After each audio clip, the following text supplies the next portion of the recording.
What's up, guys? My name is Gabe, and welcome back to the Trojan Blade. Welcome back to a brand new video. This is a Tuesday, April 22nd edition of the Trojan Update. Thrilled to be back here talking with you guys. As always, with the Trojan Updates, we have a ton to get to, so let's not waste any more time. If you guys do happen to be enjoying the videos, please do leave a like and subscribe to the channel if you haven't already. Thank you guys so much for being here. Now let's get into this.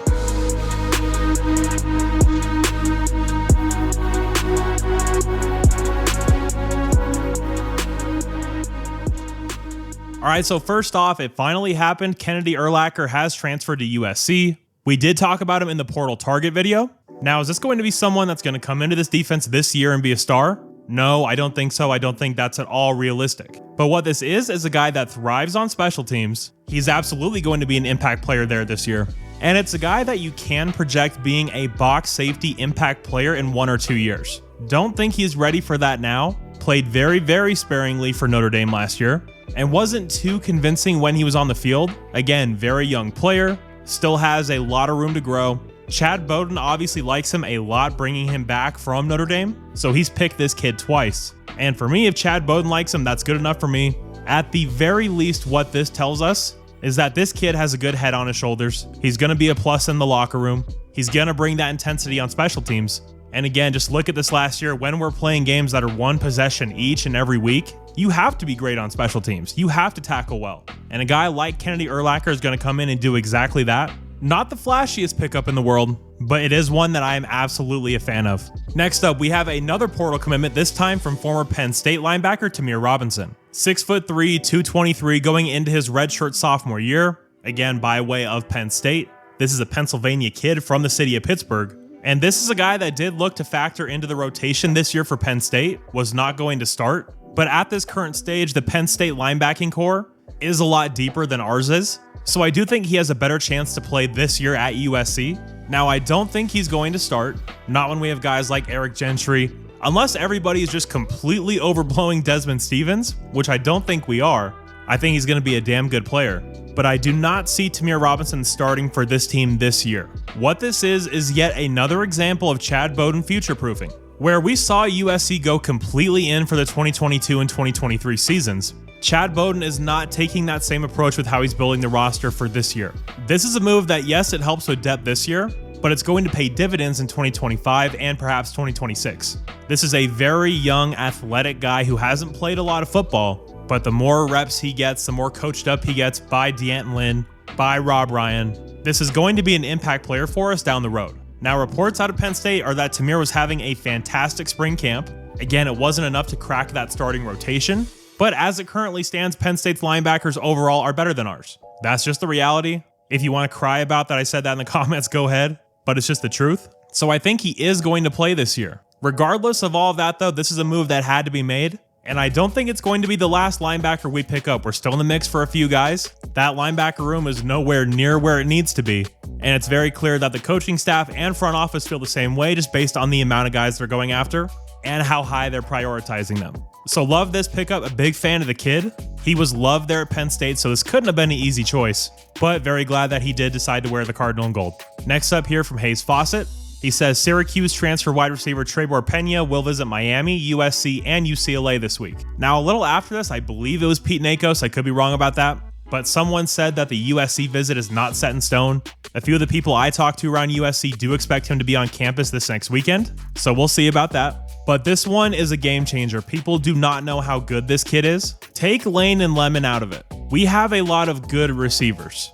I think we can all agree on that. But is there the guy that is going to take the top off the defense, the guy that is going to hit the home run, the guy that is going to change the game? I don't believe there is. That was supposed to be Zachariah Branch last year, but it obviously was not. Pena is a guy that can absolutely hit a home run from anywhere on the field. He has that dynamic, game-changing vertical speed. He is ferocious off the line, both with his acceleration and his hands. I love this kid. I love the way he plays, the crazy catches he makes. This would be a massive, massive addition. And it's so confusing to me because I see so many USC fans downplay the wide receiver position. Look at the NFL, look at where they're going in the draft, look at who's making the most money. That tells you what positions are prioritized. Elite wide receivers change the game. More than one left tackle does, more than a running back does. more than a tight end does. You saw what a guy like Jordan Addison does to an offense. And again, I'm not comparing Pena to Jordan Addison, not saying he's that level of player, although I do think he is absolutely elite. But when you have that guy who is just dominant, that changes everything for you. And if you can't have that one, then go and get 3 guys who are awesome. And that's exactly what Lane, Lemon, and Pena would be. This is one I really hope we can get over the line. And I know there's still going to be some of you that downplay this. I'll take 1 elite wide receiver over 1 elite offensive lineman any day of the week personally. If Elijah Page is awesome and he never gets beat, but the right tackle gets smoked, then it doesn't matter. You can have 4 wideouts on the field, 3 of them get completely blanketed. But if you have the one stud that's always open, he's not weighed down by the other wideouts the same way an offensive lineman is. Hence why wide receiver value exceeds that of even left tackle value now. That's how I feel about it anyway. Let me know what you think down below in the comments. But yeah, moving on from that, we got a massive Fong bomb for 4-star corner Albert Hill. This is a Northeast Ohio kid, so I am very familiar with him. #1 player in the state of Ohio. And contrary to popular belief, there is elite high school football played all throughout that state. 5'10", 175. Funnily enough, he reminds me of another Northeast Ohio corner in Denzel Ward, currently playing for my Cleveland Browns. This kid is physical, he is nasty, he hits way harder than his weight indicates he should be able to. And what he is a press man cover corner. Very instinctual, very fluid hips, love everything about this kid. This secondary class is going to be absolutely insane. And going into the state of Ohio, into Big Ten country, this kid's been crystal balled to Ohio State for what seems like forever. If we pull this one out, A, you're harming one of your biggest competitors in the conference, and B, you're getting an absolutely elite talent. Next up here, this happened just a few hours ago, but USC safety Jarvis Boatwright has entered the transfer portal. Best of luck to Jarvis. Wish him nothing but the best going forward. In terms of USC, this is absolutely not a loss. That might sound harsh, but it's the truth. He was never going to play here. Again, wish him nothing but the best going forward. And to wrap up today, I actually want to talk a little Trojan basketball. You see here from John Rothstein, Maryland transfer Rodney Rice tells me that he's committed to USC. And yeah, this is kind of a massive deal. You're now seeing on your screen that the deal for him was worth around $3 million, which it's nuts to me that that kind of cash is being splashed in college basketball, but that is where we are. Matt Norlander is absolutely a valid source, by the way, if you aren't familiar.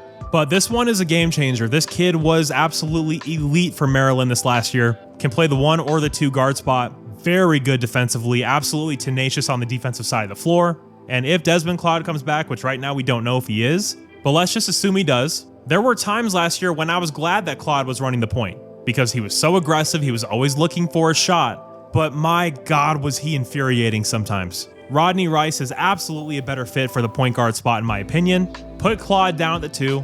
Absolutely still give him the ball, let him do Desmond Claude things, whether that's ISO ball or coming down on the pick and roll. But Rodney Rice is a game changer. Love this addition, but man, that $3 million price tag is nuts. And actually one more thing, because this just dropped as I'm recording. Lincoln's doing his press conference after practice right now, and apparently he said that Jade Mayava is clearly USC's top QB right now. That's as definitive comes from a guy like Lincoln that doesn't really give out any information. So as of now, put to bed all the Hassan Longstreet stuff. Things can obviously change heading into fall camp. Still very interested to see what we do at the quarterback spot though. But yeah, guys, that will do it for me today. If you did happen to enjoy this Trojan update, please do leave a like and subscribe to the channel if you haven't already. Thank you guys so much for all the support. You're all awesome. And as always, take care and fight on.